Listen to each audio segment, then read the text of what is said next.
ಸ್ನೇಹ ಅನ್ನೋದು ಕೇವಲ ಮಾತಲ್ಲ, ಅದೊಂದು ಸುಂದರ ಅನುಬಂಧ. ನಾಲ್ವರು ಆಪ್ತ ಸ್ನೇಹಿತರು ಒಂದು ಹೋಟೆಲ್ನಲ್ಲಿ ಪಾರ್ಟಿ ಮಾಡುವಾಗ ಒಂದು ನಿರ್ಧಾರ ಮಾಡ್ತಾರೆ. ನಾವು ಸರಿಯಾಗಿ 40 ವರ್ಷಗಳ ನಂತರ ಇದೇ ಹೋಟೆಲ್ನಲ್ಲಿ ಮತ್ತೆ ಭೇಟಿಯಾಗೋಣ. ಯಾರು ಕೊನೆಯಲ್ಲಿ ಬರ್ತಾರೋ ಅವರೇ ಇಡೀ ಪಾರ್ಟಿಯ ಬಿಲ್ ಪಾವತಿ ಮಾಡಬೇಕು ಅಂತ ನಗುತ್ತಾ ಒಂದು ಮಾತಾಡ್ಕೊಳ್ತಾರೆ. ಅದನ್ನು ಕೇಳಿಸಿಕೊಂಡ ಅಲ್ಲಿನ ಸರ್ವರ್, ನಾನು ಕೂಡ ನೀವು 40 ವರ್ಷದ ನಂತರ ಬರೋದನ್ನ ಕಾಯ್ತಾ ಇರ್ತೀನಿ ಅಂತ ಹೇಳ್ತಾನೆ. ಕೆಲ ಕಾಲ ಹೊರಡುತ್ತೆ. 40 ವರ್ಷಗಳು ಕಳೆದೇ ಹೋಗುತ್ತೆ. ಮೊದಲ ಸ್ನೇಹಿತ ಆ ಹೋಟೆಲ್ಗೆ ಬಂದಾಗ ಅಚ್ಚರಿ ಕಾದಿತ್ತು.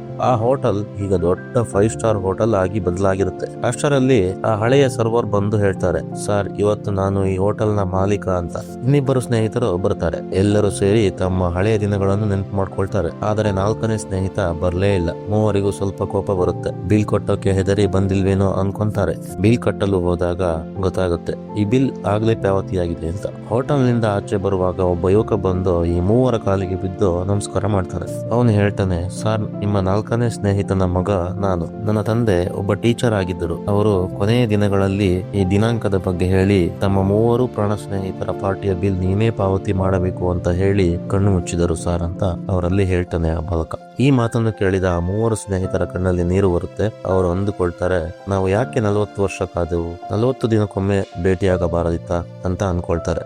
ಸ್ನೇಹಿತರ ಜೀವನ ತುಂಬಾನೇ ಚಿಕ್ಕದು. ಯಾರಿಗ್ ಗೊತ್ತು ನಾಳೆ ಏನಾಗುತ್ತೋ ಅಂತ. ಹಾಗಾಗಿ ಸಮಯ ಮತ್ತು ಸ್ನೇಹಿತರು ಇಬ್ಬರು ಇರುವಾಗ್ಲೇ ಅವರನ್ನ ಭೇಟಿ ಮಾಡಿ ಅವರ ಜೊತೆ ಸಮಯ ಕಳೆಯಿರಿ ಅಂತ ಈ ಒಂದು ಕಥೆಯ ಒಂದು ಸಾರಾಂಶ ಸ್ನೇಹಿತರೆ.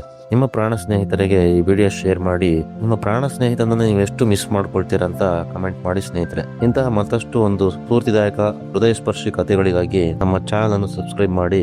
ಧನ್ಯವಾದಗಳು ಸ್ನೇಹಿತರೆ. ಮತ್ತೊಂದು ಕಥೆಯೊಂದಿಗೆ ಮತ್ತೆ ಸಿಗೋಣ.